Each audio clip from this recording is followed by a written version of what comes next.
For over 20 years, the Hitman series from IO Interactive has been one of the top stealth games of the past 2 decades. It's had its ups and downs, but the series overall has only gotten better as time has gone on.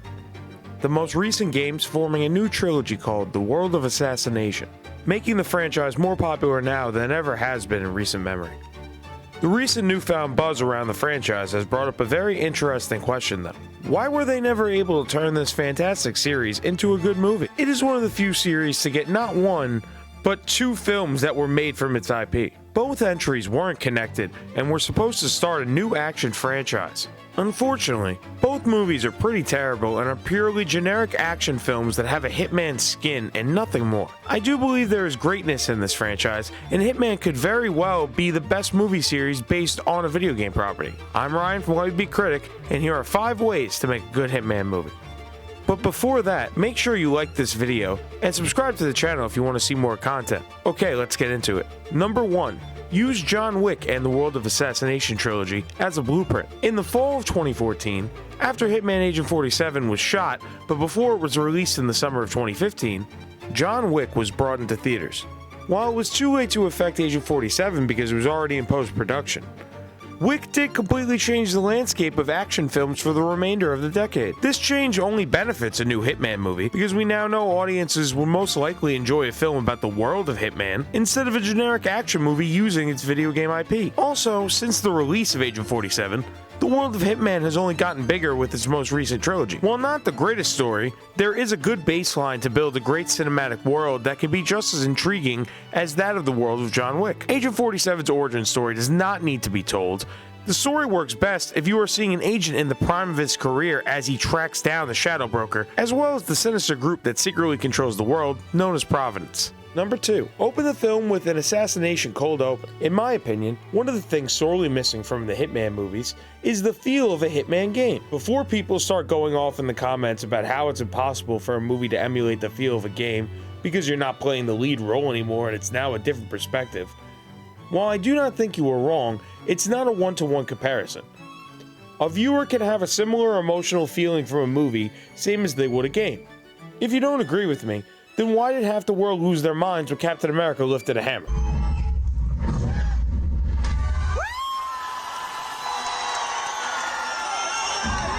Hitman Agent 47 attempts to have an opening that feels like the games, except it comes off more like if your dad tried describing Hitman, even though he only watched you play it for about 10 minutes.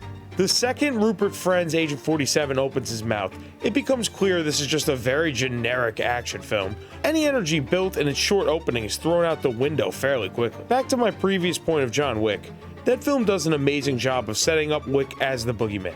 An assassin so scary, he gets mob bosses shaking in their boots. Because you stole John Wick's car, sir, and, killed his dog.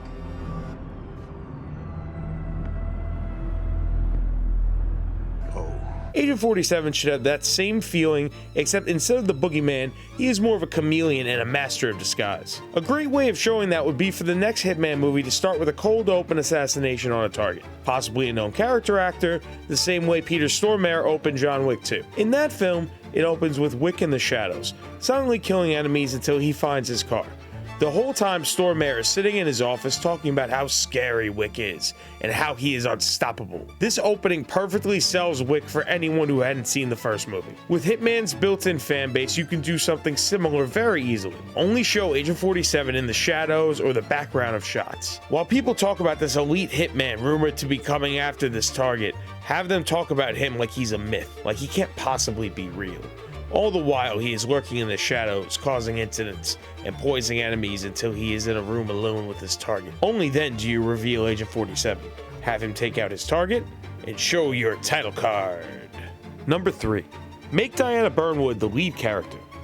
What's missing the most from the existing Hitman movies is a compelling female lead. Instead of the run-of-the-mill damsels in distress the previous films had, the lead should be someone who is Agent 47's equal, someone just as cunning and capable, that can give the emotional range the character Agent 47 is supposed to lack. If you want star power, Diana is the character to do that with. You could cast someone who brings a bit of gravitas to the role, and an acting pedigree the previous films lacked. Depending on how old the character is in the film, you could cast anyone from Claire Foy, Naomi Harris, Michelle Dockery, Zoe Saldana. Hell, you could hire Nicole Kidman and no one would be that upset. In Agent 47, Diana is reduced to a Chinese cinema tie-in character in hopes of drumming up business overseas. Diana is your main source of intel in the games, but also the closest person to 47, someone who knows him best. The new trilogy of games did a great job of splitting the story between the two characters and did a great job showing the interpersonal relationship between them. Speaking of which, number 4, make the film's story about the relationship between Hitman and Diana.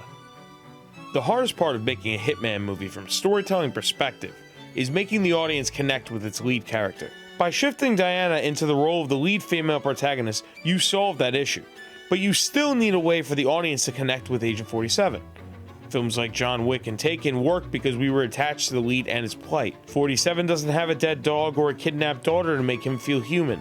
In fact, one of the things that makes 47 so unique is the fact that he feels almost inhuman. In the games, one of the ways they make 47 feel grounded is through his complex personal relationship with Diana. Making her the main focus and having 47 as the heavy means you need to make their relationship as strong as possible. There are many ways of doing that, but the best way, in my opinion, is by having the story happen on two fronts and have them intertwine. The first is 47 going on a series of missions, leading to take out his main antagonist.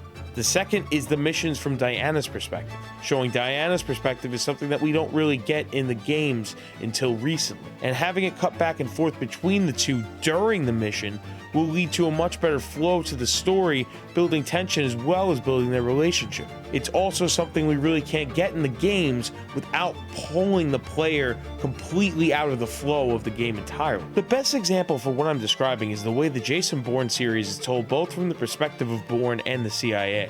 Conceiving the story of a Hitman game in a similar way will most likely lead to a much more intelligent level of storytelling than what we have gotten in the previous entries. And number 5, hire Derek Kolstad and or Chad Stahelski to write and direct. So by this point, you may realize I love the John Wick franchise. For all of the reasons I said above, I don't think there's anyone better to take the reins of this franchise than the writer and director of that series.